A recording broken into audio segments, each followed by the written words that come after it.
Hola, mi nombre es Camila Beltrán. Mi grupo está conformado por Nicole Vanessa Jiménez Garzón, Sergio Nicolás Cepeda Rodríguez, Cristian Camilo García Borrero y vamos a hablarles acerca de la cromatina. Bueno, para comenzar voy a hacer una pequeña introducción. Entonces, cada célula humana cuenta con alrededor de 6.4 mil millones de pares de bases de ADN. Estos pares de bases están divididos en 46 cromosomas. Cada cromosoma no replicado contiene una molécula continua y única de ADN. Entonces, entre más largo es el cromosoma, más largo es el DNA que contiene. Entonces, cada par de bases mide 0,34 nanómetros, por lo que se estima que los 6.4 mil millones de pares de bases de ADN tienen un largo total de 2 metros. Estos 2 metros de ADN se van compactando, se van enrollando y se almacenan en el núcleo, que tiene un diámetro aproximado de 10 micrómetros. El DNA permanece en un estado accesible para las enzimas y proteínas reguladoras a pesar de este nivel de compactación. En la imagen podemos observar, esta es una célula animal. Entonces acá observamos la cromatina que está dentro del núcleo. La cromatina es la base de los cromosomas y pues, como ya lo dije, está dispersa en todo el núcleo.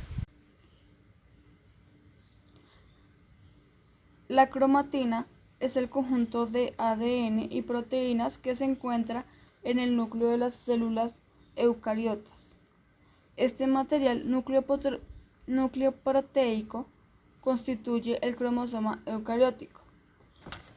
Entonces, la cromatina, bueno, ¿cómo se forma? Cuando los cromosomas se descondensan luego de la mitosis, es decir, de la división celular. Entonces, de acuerdo a este nivel de condensación, hay dos tipos de cromatinas. Entonces, el DNA se enrolla alrededor de proteínas específicas, que son las histonas. Más adelante mi compañero va a extender sobre este tema. Entonces, al enrollarse sobre las histonas, se forman los nucleosomas, y cada nucleosoma se asocia a un tipo distinto de histona y así se va formando la cromatina condensada. Entonces, cuando la célula inicia su reproducción, la cromatina se va enrollando y van apareciendo los cromosomas. La función de la cromatina es proporcionar la información genética necesaria para que los orgánulos celulares puedan realizar la transcripción y síntesis de proteínas. La cromatina también conserva y transmite la información genética contenida en el ADN, duplicando el DNA en la reproducción celular. Bueno, en esta imagen es como un zoom del cromosoma. Entonces partimos del cromosoma. Bueno, la cromatina podemos, digamos, hacer la analogía con, por ejemplo, una bola de lana, con los auriculares, con el cargador del celular. Entonces, la cantidad de metros, bueno, centímetros en el caso de los cargadores, cómo se pueden compactar en una bola tan pequeñita. Entonces, bueno, partimos del cromosoma y vemos las fibras de cromatina, cómo se van enrollando, cómo van compactándose, y más adelante vemos los arreglos de la cromatina, de los que va a hablar mi compañera más adelante, y al final vemos el ADN, las hebras de doble hélice. Bueno, entonces básicamente la cromatina permite eh, que el DNA que quedó replegado y condensado pueda caber en un espacio tan minúsculo y que el ADN no, o sea, se pueda leer, se pueda, pues pueda hacer la transcripción y traducción. Bueno, la cromatina está compuesta por tres elementos: el ADN, las histonas y el nucleosoma. El ADN es una molécula donde se almacenan las instrucciones que determinan todas las características y funciones de un organismo. A través del ADN se transmiten estas características a los descendientes durante la reproducción. Todas las células, tanto las procariotas como las eucariotas, contienen ADN y este se encuentra organizado en los cromosomas de una manera muy compacta. Las histonas son un pequeño grupo de proteínas básicas de baja masa molecular y están muy conservadas en cuanto a términos evolutivos. Forman la cromatina y junto con el ADN unas unidades conocidas como nucleosomas. Como tal, la cromatina soluciona el problema del tamaño del ADN dentro del núcleo, compactándolo. Estas proteínas poseen un inusual contenido alto de aminoácidos básicos que son la arginina y lisina, lo cual divide a las histonas en 5 clases que pueden distinguirse por la relación arginina-lisina, como se muestra en el cuadro. Las secuencias aminoácidicas de las histonas, en particular H3 y H4, experimentaron pocos cambios durante largos periodos de evolución. Por ejemplo, las histonas H4, tanto de guisantes como de las vacas, contienen 102 aminoácidos y sus secuencias difieren solo en 2 residuos de aminoácidos. Pero, ¿por qué están tan conservadas las histonas? Bueno, una razón de que las histonas es que las histonas interactúan con el esqueleto de la molécula de ADN, que es idéntico en todos los organismos. Además, casi todos los aminoácidos de una molécula de histona participan en una interacción con otra molécula, ya sea de ADN u otra histona.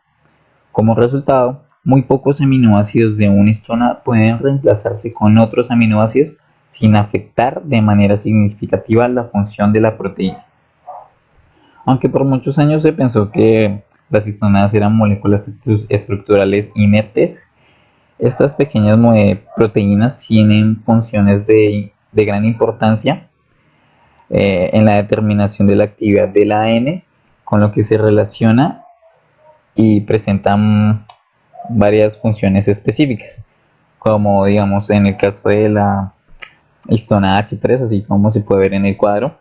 La variante H3.3 tiene una función específica relacionada con la transcripción. El ADN y las proteínas histónicas se organizan en subunidades repetidas denominadas, pues como ya había dicho, nucleosoma. Cada una de las partículas nucleares del nucleosoma están constituidas por 146 pares de bases de ADN muy enrollado, envuelto como mínimo 2 veces alrededor de un complejo en forma de disco que contiene 8 moléculas de histonas, como se puede ver en la imagen. Cada nucleosoma consta de 2 copias de cada histona, H2A, H2B, H3 y H4, las cuales están ensambladas en el octámero. La histona que queda, que es la tipo H1, tiene un tamaño aproximado de 146 pares de bases y se encuentra por fuera de la partícula nuclear como una histona de unión, porque enlaza parte del ADN de unión que conecta una partícula del núcleo del nucleosoma con la siguiente.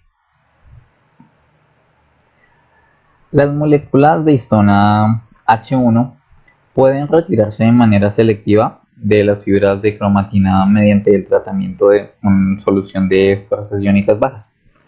Cuando la cromatina libre de histona H1 se observa bajo un microscopio electrónico, las partículas nucleares del nucleosoma y el ADN desnudo que establece la unión entre la histona e histona puede verse como elementos separados, lo que le confiere como una apariencia de cuencas de collar, como se ve en la imagen B. Bueno, ya mi compañero Cristian Camilo nombró la composición de ciertas partes que ahora vamos a ver cómo van a interactuar en el proceso de formación de la cromatina. Entonces, inicialmente tenemos una fibra de ADN en donde aproximadamente 146 pares de bases van a rodear 8 histonas de tipo A2B, A2A, A3 y A4, 2 de cada una. A este núcleo el ADN alcanza a darle 1.8 vueltas y en donde entra y sale el ADN vamos a encontrar una histona tipo H1 que va a ser la que le va a dar esta estabilidad para la siguiente formación que van a dar.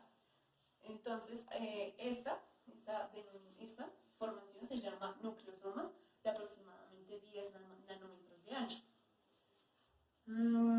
El núcleo y el ADN se mantienen unidos mediante enlaces covalentes, también se puede dar enlaces iónicos de grupos fosfatos de carga negativa con residuos de histonas de carga positiva. Entre cada nucleosoma tiene que haber una distancia prudente para que haya o entre factores que entren a transmitir el ADN, a transcribir. El nucleosoma, como ya mencioné, tiene 10 nanómetros de ancho y el ADN aproximadamente 10 nanómetros, lo que da a entender que tiene una relación 7:1. Y para observar estos nucleosomas bajo microscopio y otras técnicas, vamos a ver el siguiente video. Bueno, acá en la imagen de la izquierda encontramos la estructura tridimensional de un nucleosoma, como se revela mediante cristalografía de rayos X. Acá se puede observar pues las diferentes isonas, las H3 y H4 de color azul y verde, que se vinculan entre sí en el centro de la partícula nuclear y forman un tetrámero. En cuanto a las H2A y H2B se posicionan alrededor de dicho tetrámero. En la imagen 2 observamos la vista perpendicular, lo que evidencia la forma de disco de la partícula del nucleosoma. Y en la imagen 3, aquí cabe destacar que las líneas destacadas son las colas de las histonas, que sirven para la interacción con el medio que las rodea o con el mismo ADN. Por ejemplo, la cola N-amino terminal de una histona H4 de una partícula nuclear de nucleosoma puede alcanzar el exterior y hacer contacto extensivo tanto con los enlaces de DNA entre las partículas de nucleosoma como con el dímero H2A y H2B, las partículas adyacentes. Ya la unión de estos núcleosomas me van a dar lo que se denomina cuenta de collar, cuenta de collar de perlas, generalmente lo llaman así. Estas cuentas se van a seguir enrollando y enrollando hasta formar un posible solenoide o un zigzag.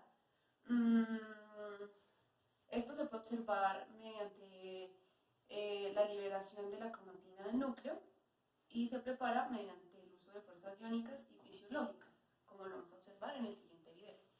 A la izquierda tenemos una imagen de la fibra de 30 nanómetros bajo micrografía electrónica. A mano derecha tenemos las dos posibles formaciones que se dan después de los nucleosomas, en donde los cilindros azules corresponden a las 8 histonas ya anteriormente nombradas, los cordones morados corresponden a las fibras de DNA y los círculos amarillos son las histonas tipo H1 que básicamente sirven para enlazar los nucleosomas.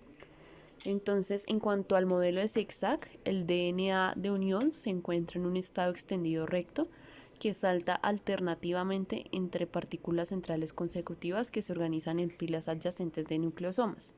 Y la formación en solenoide, el DNA de unión se curva suavemente al conectar partículas centrales consecutivas que se organizan en una sola estructura helicoidal continua que contiene de 6 a 8 nucleosomas por vuelta. Dicha estructura, ya sea solenoide o en forma de zigzag, va a empezar a unirse con un esqueleto de una proteína. Esta proteína puede ser topoisomerasa tipo 2, que al mirarla bajo microscopio va a aparecer o va a tener forma de asas. Estas a su vez se van enrollando y enrollando y enrollando y enrollando hasta finalmente tener un cromosoma. Existen dos grandes grupos de cromatina, la heterocromatina de color negro y la eucromatina de color blanco. Estas dos se diferencian ya que en un microscopio en el núcleo se observa que la heterocromatina es de color negro, o sea, está más compacta. Son regiones de color negro que se observan en la célula. Esto también significa que esta no vuelve a su estado disperso. Como ya se dijo anteriormente, vemos los dos grupos de cromatina, la heterocromatina y la eucromatina. Lo que sucede es que las histonas al reaccionar en presencia de un grupo acetilo metil genera cada uno correspondiente. La eucromatina, al ser el acetil más grande que la molécula de metil, sí va a generar un espacio entre los grupos, mientras tanto que el metil no va a generar un espacio tan grande, por esto esta se ve más compactada. La heterocromatina facultativa es la cromatina que se inactiva de manera específica durante ciertas fases de la vida de un organismo o tipos de las células. Un ejemplo de heterocromatización facultativa es que al momento de generar el embrión, uno de los cromosomas X de la hembra se inactiva, por lo tanto esto genera algo llamado corpúsculo de Barr. Un ejemplo fenotípico en la vida diaria que podemos ver es la herencia del color del ratón. La científica Mary Lyon hizo unos postulados en los cuales decía que, primero, la heterocromatización de un cromosoma X hembra ocurre en la fase temprana del embrión. Como segundo postulado, el mismo cromosoma X permanece inactivo en las fases de división. Y como tercero, la reactivación es por las células germinales en la meiosis. Más a fondo de cómo una histona y los grupos acetilo-metil generan un cambio en la cromatina, esto es debido a que estas generan un cambio en el grado de compactación, dándonos heterocromatina o eucromatina, y sumado a esto la probabilidad de que un grupo de los cromosomas X sea transcrito o no. Esta transcripción y inhibición es aleatoria, o sea que uno de los dos cromosomas X de la hembra va a ser inhibido. Por último, vamos a ver las reacciones químicas que hacen que la heterocromatina y la eucromatina pasen de un grupo al otro. Un ejemplo de estos es la eliminación en las histonas H3 y H4 del grupo acetilo y hace que la eucromatina pase a heterocromatina. Otro ejemplo de estos es acetilar o metilar una heterocromatina para que pase una eucromatina. Esa última reacción que hace que la heterocromatina pase a eucromatina, lo que hace es un cambio químico para que ésta pueda ser desempaquetada un poquito más y pueda generar una transcripción mucho más activa. Los corpúsculos o cuerpos Barr, también llamado cromatina sexual, son una masa heterocromática plana y convexa con un tamaño de 0.7 y a 1,2 micras, que se encuentran en el núcleo de las células somáticas de las membranas de algunos animales. Se forman por la condensación de la cromatina sexual de uno de los cromosomas X, que se inactiva debido al proceso llamado heterocromatización, en animales donde el sexo se determina con la presencia o ausencia del cromosoma Y. Fueron descubiertos por Murray Barr y Edward Georgi en 1923, quienes demostraron que es posible determinar genéticamente el sexo de un individuo dependiendo de que existía o no esta masa de cromatina en la superficie interna de la membrana nuclear. El estudio de la cromatina sexual nos permite identificar la presencia del cromosoma X en recién nacidos con genitales externos no definidos para obtener el diagnóstico del sexo en un individuo de interés. Además, encontramos a la señora que estamos viendo en este momento, que es Mara Lyon. Ella nos da unas hipótesis para esto. Ella dijo, uno de los cromosomas X en cada célula somática femenina es genéticamente inactivo. El corpúsculo de Barr representa el cromosoma X inactivo. Además, determinó 4 principios para la cromatina sexual. Primero, la cromatina sexual es genéticamente inactiva. Segundo, la inactivación ocurre al azar. Tercero, la inactivación puede ser en el cromosoma paterno o materno. Cuarto, la inactivación ocurre en el día 16 del periodo embrionario. Además, nos brinda una fórmula para saber el número que se encuentran de estas masas, que es B es igual a menos X a X menos P sobre 2, donde P se simboliza la ploida de la célula. Así pues, el número de cuerpos Barr que se observan en la célula somática normal femenina humana será B menos X por lo anteriormente nombrado. Una célula humana femenina normal tiene un único cuerpo bar por célula. Esta es la inactivación del cromosoma X de los mamíferos se inicia desde una zona cerca al centrómero. Esta zona contiene 12 genes, de los cuales 7 codifican para proteínas, 5 para RNAs que no son traducidos, se conocen como la inactivación del cromosoma. Esta zona parece ser también indispensable en la toma de decisión, es decir, asegurar la inactivación del cromosoma solo ocurre cuando existen 2 o más cromosomas X en la célula. Se piensa que el mecanismo de elección se basa en la acción antagonista de los ARNs, que no serán traducidos, que se encuentran codificando en la zona cercana al centrómero.